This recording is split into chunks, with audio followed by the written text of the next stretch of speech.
ये बताइए इसका टैक्स इन्फ्रेंस क्या है? सर इस पर विद होल्डिंग होनी थी शेयर ट्रांसफर। सर ये तो शेयर होल्डर के हाथ में हो गया ना सर इसका। क्या एक सेकेंड हाथ जी, क्या टैक्स इन्फ्रेंस है इसका?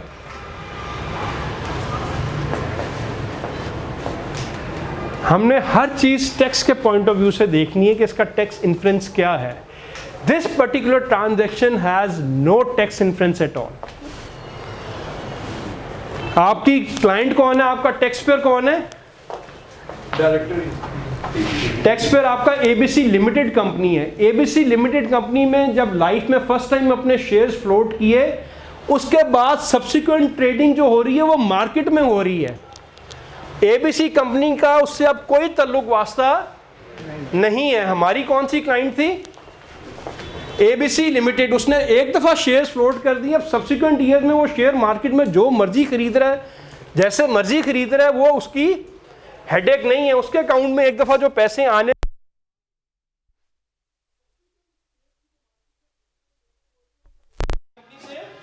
कोई ताल्लुक नहीं, तो ऑफिसर की ऑब्जर्वेशन गलत है।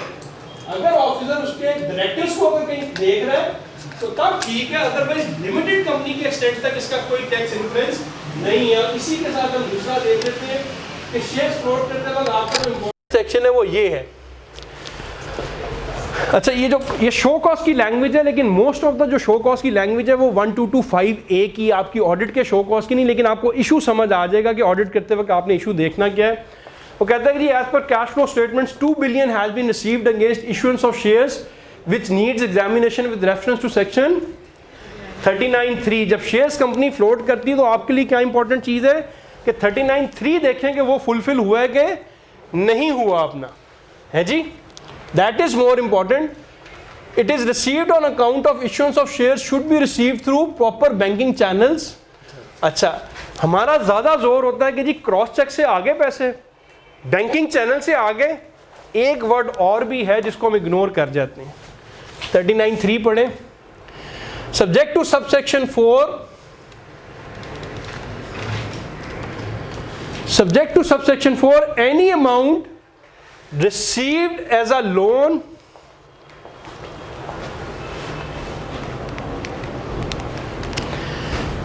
advance deposit for issuance of shares or gift by a person in a tax year from another person otherwise than by a cross check drawn on a bank or through a banking channel from a person holding a national tax number। आज तक हम ज़हमत नहीं करते कि उस बंदे से जहाँ से पैसे आ रहे हैं उसके पास एनटीएन भी है कि नहीं, हम उधर ही ब्रेक लगा देते हैं कि जी बस क्रॉस चेक से पैसे आ गए, दैट इज़ गुड इनफ। उसने यहाँ पे भी लिखा हुआ है कि जिस बंदे से क्रॉस चेक से आ रहे हैं उसका एनटीएन नंबर भी होना चाहिए।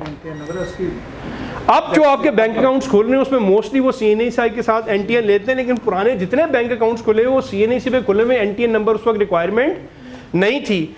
तो ये हम अक्सर भूल जाते हैं कि बस ये देखते हैं कि हाँ जी क्रॉस चेक लगा हुआ है, उस क्रॉस चेक से एक जगह से दूसरी जगह उसने कहा नहीं जनाब भेजने वाले के पास एनटीएन भी हो। ये कंडीशन हम अक्सर फुलफिल ही नहीं करते अपना, राइट?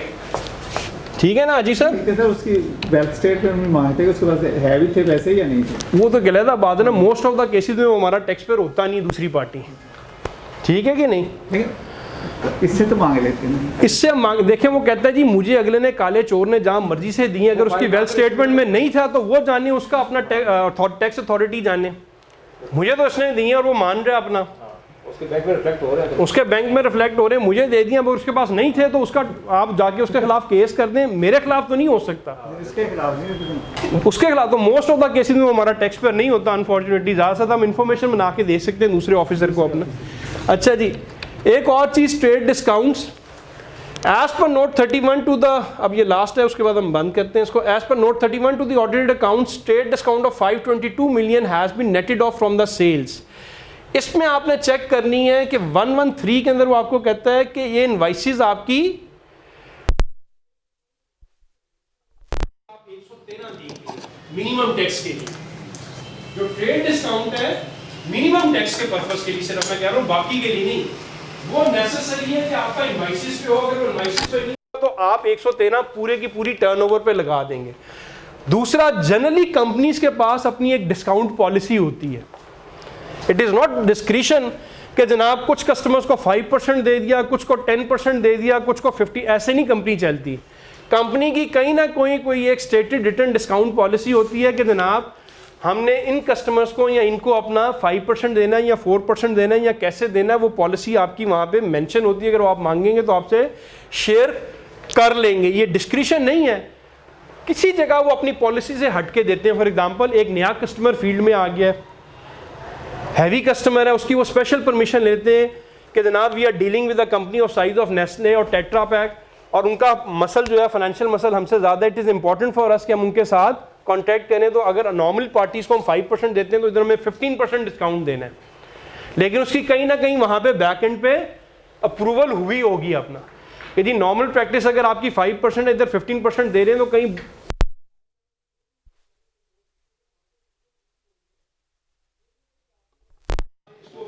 तो 5% दे दिया, इसको दे दिया तो आपने 8% का डिस्काउंट दे दिया, ठीक है जी। और डिस्काउंट जो है वो कैश के ऊपर नहीं होता है, वो नॉर्मली आपने उसके, अच्छा डिस्काउंट्स भी आपके दो किस्म की है, एक आपका ट्रेड डिस्काउंट है और एक आपका कंट्रैक्चुअल या कैश डिस्काउंट है। इन दोनों में क्या फ़र्क है? जो नॉर्मली कंट्रैक्चुअल या कैश डिस्काउंट्स हैं वो आप कहते हैं पेमेंट्स के ऊपर कि मेरी नॉर्मल पेमेंट की टर्म्स एंड कंडीशन है कि अगर विद इन 30 डेज आप मुझे देंगे तो आप मुझे 100 रुपीज़ पे कर दीजिएगा। अगर with in 60 days 30 to 60 days देते हैं तो फिर आप 100 नहीं, फिर आप 120 देंगे, मीनिंग अदरवाइज मैं आपको 20 रुपीज़ का डिस्काउंट दे रहा हूँ अर्ली पेमेंट के ऊपर। इसको हम अपना जो है वो टर्म डिस्काउंट या कंट्रैक्चुअल या कैश डिस्काउंट भी कह देते हैं। अर्ली पेमेंट के लिए कई कंपनी की पॉलिसीज़ होती हैं कि जनाब अगर मुझे विद इन आप 30 डेज या 20 डेज दे देते हैं तो अगर आपने मैंने 100 रुपीज़ देने थे, लेकिन ये इनवाइस के ऊपर रिफ्लेक्ट नहीं होता, ये वाला इनवाइस के ऊपर रिफ्लेक्ट नहीं होगा। बाकी जो जनरली ट्रेड डिस्काउंट्स हैं वो इनवाइस के ऊपर रिफ्लेक्ट हो जाते हैं, ठीक है। इसी तरह कई दफ़ा वॉल्यूम डिस्काउंट्स होते हैं कि जी अगर आप मेरी 1 करोड़ से ज़्यादा सेलें करेंगे तो नेक्स्ट जो उसके बाद सेल्स हैं, फिर उसके बाद मैं आपको जो है ना 5 की बजाय 7% डिस्काउंट देना शुरू हो जाऊँगा। तो वो आपको चेक करना है लेजर से, इनवाइसिस से कि जी क्या डिस्काउंट पॉलिसी और किस तरह ये मैनेज कर रही है अपना।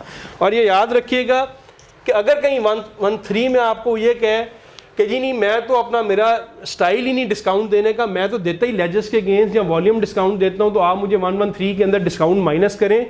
113 कहता है कि जी डिस्काउंट वो है जो इनवाइस पे, और कंपनीज ऑर्डिनेंस 1984 का 4th शेड्यूल ये कहता है कि trade discount is to be shown by way of deduction from sales.